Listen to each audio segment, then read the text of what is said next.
Subiu para 225 o número de mortos no terremoto que atingiu o México. Dezenas de prédios desabaram na capital, cidade do México, e nos estados vizinhos. Nós vamos a Nova York falar com o correspondente Felipe Santana, que tem informações sobre os resgates. Felipe, é uma corrida contra o tempo desesperada, né? Olá. Isso, Sandra, tudo bem? Boa tarde para você, para o Doni, boa tarde a todos. As ruas das cidades estão tomadas de gente. Só de gente do Exército, da Marinha e da Proteção Civil são 700 pessoas e mais milhares de voluntários, inclusive muitos estudantes universitários. A esperança agora é encontrar gente viva. O presidente Henrique Peña Nieto pediu a união do país para enfrentar esse novo desafio, que acontece 2 semanas depois de um outro terremoto ter atingido o México. Dessa vez, o maior número de mortes ocorreu na cidade do México, 94 até agora. Muita gente está em abrigos pela cidade, depois de ter perdido a casa ou simplesmente não conseguir voltar para casa. Escolas foram fechadas sem previsão de retomada das aulas e milhões estão sem energia. Nesse momento, as equipes continuam revirando os escombros, inclusive dessa escola que você vai ver agora na reportagem. Aqui funcionava uma escola primária, aberta na hora do terremoto. Durante toda a noite, equipes de resgate reviravam os escombros. Os voluntários pediam silêncio para poder identificar pedidos de socorro. Mas os pais das crianças tentavam encontrar notícias sobre seus filhos. 22 crianças e 3 adultos morreram soterrados. Outras 30 crianças e 8 adultos estão desaparecidos. Essa é a história de um país que não dormiu essa noite. Multidões ficaram nas ruas acompanhando os trabalhos e ajudando quem podiam. Outras pessoas pediam silêncio. Sem nenhum tipo de pedido, doações começaram a aparecer pela cidade. O presidente mexicano Henrique Peña Nieto foi à TV agradecer a ajuda e dizer que a prioridade era continuar os resgates. Tudo começou na hora em que esse vídeo foi gravado. A família foi visitar a Estátua do Cristo no alto do morro, na cidade de Taxco, no México Central. Enquanto filmava a cidade, um barulho estranho. E tudo começa a tremer. As pessoas saem correndo desesperadas. Mulheres e crianças gritam, pedindo que permaneçam juntos.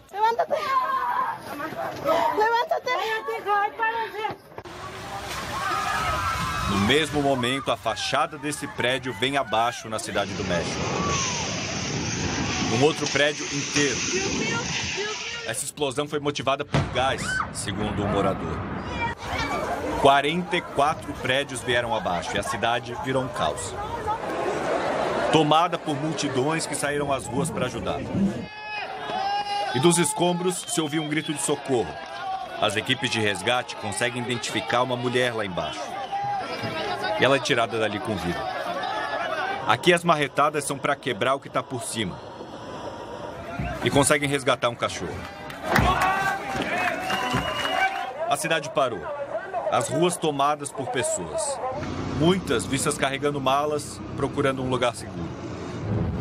O terremoto coincidiu com o 32º aniversário de um outro terremoto devastador que deixou pelo menos 5.000 mortos. Um terrível terremoto. O Papa Francisco rezou pelas vítimas hoje de manhã e pediu conforto aos feridos e às famílias afetadas.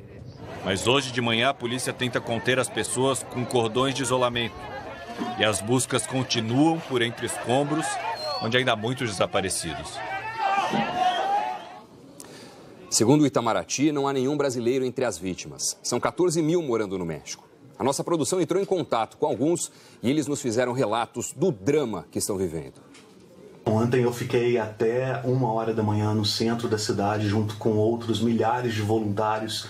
E nós só tivemos a dimensão do problema quando nós chegamos lá. Aquilo parecia um cenário de guerra. Foi bem intenso, sabe? Foi um misto de sentimento, porque ao mesmo tempo que a gente viu o tamanho daquela tragédia, nós víamos que os mexicanos estavam muito unidos para fazer com que quem precisasse de ajuda se sentisse pelo menos um pouquinho melhor naquele momento. Mas foi muito, muito, muito difícil estar ali e ver aquilo com os meus olhos. É diferente de você ver em uma revista ou na TV. Quando você está ali vendo aquilo, você absorve o medo que as pessoas carregam com elas. Então foi bem assustador para mim. Estou como voluntário aqui em uma das zonas afetadas pelo terremoto, em um centro que recebe materiais, medicamentos, água, e que também está em frente de um dos edifícios danificados pelo terremoto. Muitas pessoas estão ajudando e dando seu apoio às pessoas que precisam. Se cayeron edificios.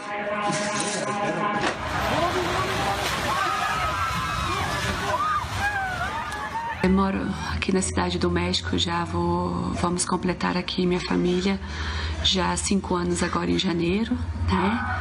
E já passamos por alguns terremotos aqui, mas o de ontem foi muito assustador, foi bem difícil. Eu estava em casa com a minha ajudante e quando começou o piso a pular, nem foi a balançar o prédio. Eu moro no último andar, são 15 andares e uma total sensação de impotência. Balançou muito, minha estante caiu com todos os enfeites, quebraram algumas coisas aqui em casa. Foi quase impossível conseguir se manter de pé, sem cair. Foi bem assustador. Desesperador, né? A repórter Graziela Azevedo mostra agora por que o México sofre com os terremotos. Primeiro o susto do tremor e logo depois as consequências, a tragédia. A escola na Cidade do México era assim. Virou escombros que mataram 25 pessoas. 22 eram crianças. 30 alunos e funcionários ainda estão desaparecidos. Enquanto os mexicanos socorrem feridos e contam as vítimas, especialistas em centros como o da Universidade de São Paulo analisam o que aconteceu. O gráfico mostra que logo depois de sacudir o México, os efeitos do tremor já eram registrados pelas estações sismológicas aqui do Brasil. O sensor está lá quietinho, 10 minutos depois começam a chegar umas amplitudes violentas. O México fica num dos chamados cinturões de fogo. Nesses locais, os blocos sólidos que sustentam os oceanos e continentes, as chamadas placas tectônicas, se encontram, se atritam, e isso vai gerando tensões liberadas em forma de tremores. Todos os países que estão nas bordas de placas, eles convivem com o grande problema do terremoto, diferente daqui do Brasil. Apesar de todo o avanço da ciência e da tecnologia, ainda é impossível prever quando e exatamente em que ponto das áreas de risco o próximo tremor vai acontecer. O fato do terremoto de ontem no México ter acontecido exatamente no mesmo dia e mês daquele de 32 anos atrás foi apenas uma terrível e muito infeliz coincidência. Para a ciência ou para o meio científico é apenas uma coincidência. Dessa vez, o terremoto de magnitude 7,1 foi no continente mais perto da superfície, a cerca de 50 quilômetros de profundidade, o que provoca mais danos. Além disso, a Cidade do México continua no mesmo lugar, em cima de um grande lago aterrado. O terremoto que aconteceu há 32 anos atrás, ele aconteceu mais ou menos, acho que uns 400 quilômetros a oeste desse de ontem, de 7,1. Naquela oportunidade foram mais de 10 mil mortos. Os maiores estragos foram na região de onde havia sido um lago. E nesse de ontem, acho que a gente teve acho que mais ou menos uma mesma coisa, né? Novas técnicas de construção e treinamentos de fuga diminuem o número de vítimas, mas o México tem como destino conviver com o perigo.